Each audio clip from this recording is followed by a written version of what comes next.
السلام علیکم۔ عبد المطلب کو یہ حکم اس وقت دیا گیا جب وہ اپنی منت بھول چکے تھے۔ پہلے خواب میں ان سے کہا گیا منت پوری کرو۔ انہوں نے ایک مینڈھا ذبح کر کے غریبوں کو کھلا دیا۔ پھر خواب آیا اس سے بڑی پیش کرو۔ اس مرتبہ انہوں نے ایک بیل ذبح کر دیا۔ خواب میں پھر یہی کہا گیا اس سے پھر بڑی پیش کرو۔ اب انہوں نے اونٹ ذبح کیا۔ پھر خواب آیا اس سے بھی بڑی چیز پیش کرو۔ انہوں نے پوچھا اس سے بھی بڑی چیز کیا ہے؟ تب کہا گیا اپنے بیٹوں میں سے کسی کو ذبح کرو جیسا کہ تم نے منت مانی تھی۔ اب انہیں اپنی منت یاد آئی، اپنے بیٹوں کو جمع کیا، ان سے منت کا ذکر کیا، سب کے سر جھک گئے۔ کون خود کو ذبح کرواتا؟ آخر عبداللہ بولے ابا جان آپ مجھے ذبح کر دیں۔ یہ سب سے چھوٹے تھے، سب سے خوبصورت تھے، سب سے زیادہ محبت بھی ابو مطلب کو انہی سے تھی، لہٰذا انہوں نے قرآن اندازی کرنے کا ارادہ کیا۔ تمام بیٹوں کے نام لکھ کر قرعہ ڈالا گیا۔ عبداللہ کا نام نکلا۔ اب انہوں نے چھری لی، عبداللہ کو بازو سے پکڑا اور انہیں ذبح کرنے کے لیے نیچے لٹا دیا۔ جو ہی باپ نے بیٹے کو لٹایا، عباس سے ضبط نہ ہو سکا، فوراً آگے بڑھے اور بھائی کو کھینچ لیا۔ اس وقت یہ خود بھی چھوٹے سے تھے۔ ادھر باپ نے عبداللہ کو کھینچا۔ اس کھینچا تانی میں عبداللہ کے چہرے پر خراشیں بھی آئیں۔ ان خراشوں کے نشانات مرتے دم تک باقی رہے۔ اس دوران بنو مخزوم کے لوگ آ گئے۔ انہوں نے کہا آپ اس طرح بیٹے کو ذبح نہ کریں، اس کی ماں کی زندگی خراب ہو جائے گی۔ اپنے رب کو راضی کرنے کے لیے بیٹے کا فدیہ دے دیں۔ اب سوال یہ تھا کہ فدیہ کیا دیا جائے؟ اس کی ترکیب یہ بتائی گئی کہ کاغذ پر 10 اونٹ لکھے جائیں، دوسرے پر عبداللہ کا نام لکھا جائے۔ اگر 10 اونٹ والی پرچی نکلے تو 10 اونٹ قربان کر دیے جائیں۔ اگر عبداللہ والی پرچی نکلے تو 10 اونٹ کا اضافہ کر دیا جائے۔ پھر 20 اونٹ والی پرچی اور عبداللہ والی پرچی ڈالی جائے۔ اب اگر 20 اونٹ والی پرچی نکلے تو 20 اونٹ قربان کر دیے جائیں، ورنہ 10 اونٹ اور بڑھا دیے جائیں۔ اس طرح 10-10 کر کے اونٹ بڑھاتے جائیں۔ عبداللہ مطلب نے ایسا ہی کیا ہے، 10-10 اونٹ بڑھاتے چلے گئے۔ ہر بار عبداللہ کا نام نکلتا چلا گیا، یہاں تک اونٹوں کی تعداد 100 تک پہنچ گئی۔ تب کہیں جا کر اونٹوں والی پرچی نکلی۔ اس طرح ان کی جان کے بدلے 100 اونٹ قربان کیے گئے۔ عبد المطلب کو اب پورا اطمینان ہو گیا کہ اللہ تعالیٰ نے عبداللہ کے بدلہ 100 اونٹوں کی قربانی منظور کر لی ہے۔ انہوں نے کعبے کے پاس 100 اونٹ قربان کیے اور کسی کو کھانے سے نہ روکا۔ سب انسانوں، جانوروں اور پرندوں نے ان کو کھایا۔ امام زہری کہتے ہیں کہ عبد المطلب پہلے آدمی ہیں جنہوں نے آدمی کی جان کی قیمت 100 اونٹ دینے کا طریقہ شروع کیا۔ اس سے پہلے 10 اونٹ دیے جاتے تھے۔ اس کے بعد یہ طریقہ سارے عرب میں جاری ہو گیا۔ گویا قانون بن گیا کہ آدمی کا فدیہ 100 اونٹ ہے۔ نبی کریم کے سامنے جب یہ ذکر آیا تو آپ نے اس فدیے کی تصدیق فرمائی، یعنی فرمایا کہ درست ہے، اور اسی بنیاد پر نبی کریم صلی اللہ علیہ وآلہ وسلم فرماتے ہیں میں دو دھائیوں یعنی حضرت اسماعیل علیہ السلام اور حضرت عبداللہ کی اولاد ہوں۔ حضرت عبداللہ قریش میں سب سے زیادہ حسین تھے۔ ان کا چہرہ روشن ستارے کی مانند تھا۔ قریش کی بہت سی لڑکیاں ان سے شادی کرنا چاہتی تھیں، مگر حضرت عبداللہ کی حضرت آمنہ سے شادی ہوئی۔ حضرت آمنہ وہب بن عبد مناف بن زہرہ کی بیٹی تھی۔ شادی کے وقت حضرت عبداللہ کی عمر 18 سال تھی۔ یہ شادی کے لیے اپنے والد کے ساتھ جا رہے تھے۔ راستے میں ایک عورت کعبے کے پاس بیٹھی نظر آئی۔ یہ عورت ورقہ بن نوفل کی بہن تھی۔ ورقہ بن نوفل قریش کے ایک بڑے عالم تھے۔ ورقہ بن نوفل سے ان کی بہن نے سن رکھا تھا کہ وقت کے آخری نبی کا ظہور ہونے والا ہے، اور ان کی نشانیوں میں سے ایک نشانی یہ ہوگی کہ ان کے والد کے چہرے میں نبوت کا نور چمکتا ہوگا۔ جو ہی اس نے عبداللہ کو دیکھا، فوراً اس کے ذہن میں یہ بات آئی۔ اس نے سوچا ہو نہ ہو یہ وہ شخص ہے جو پیدا ہونے والے نبی کے باپ ہوں گے۔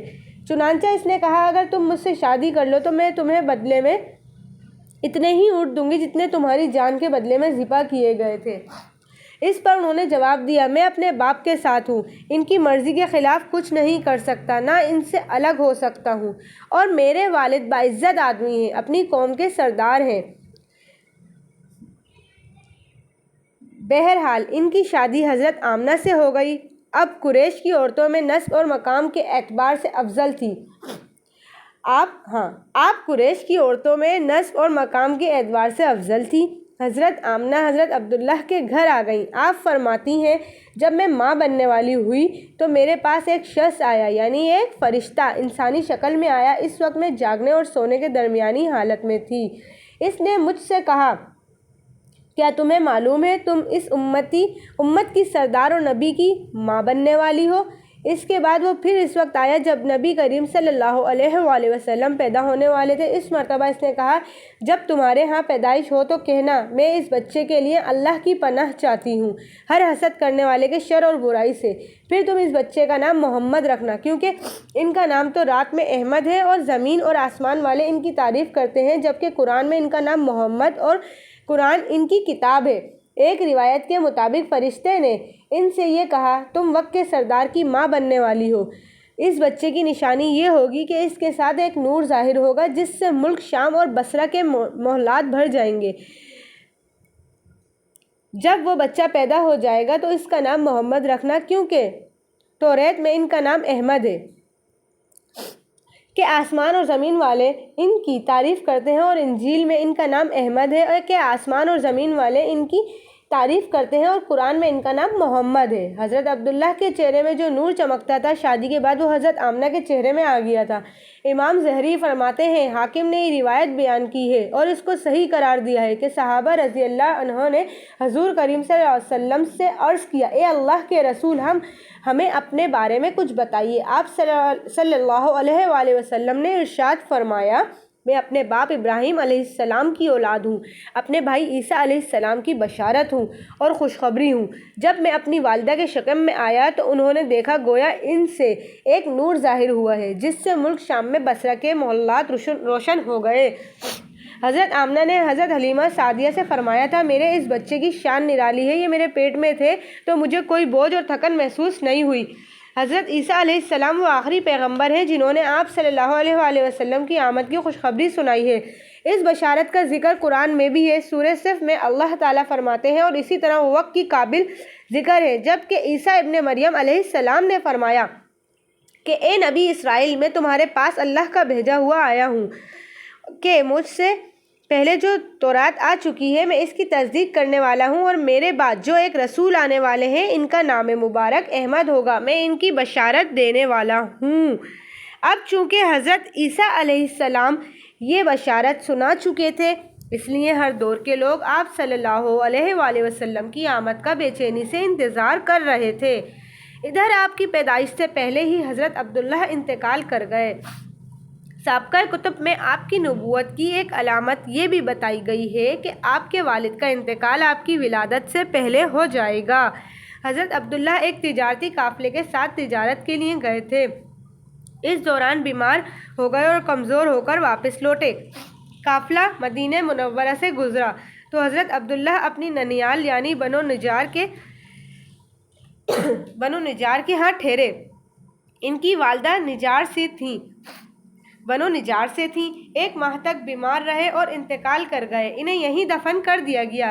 تجارتی قافلہ جب حضرت عبداللہ کے بغیر مکہ مکرمہ پہنچا اور عبد المطلب کو پتہ چلا کہ ان کے بیٹے عبداللہ بیمار ہو گئے ہیں اور مدینہ منورہ میں اپنی ننیال میں ہیں، تو انہیں لانے کے لیے عبد المطلب نے اپنے بیٹے زبیر کو بھیجا۔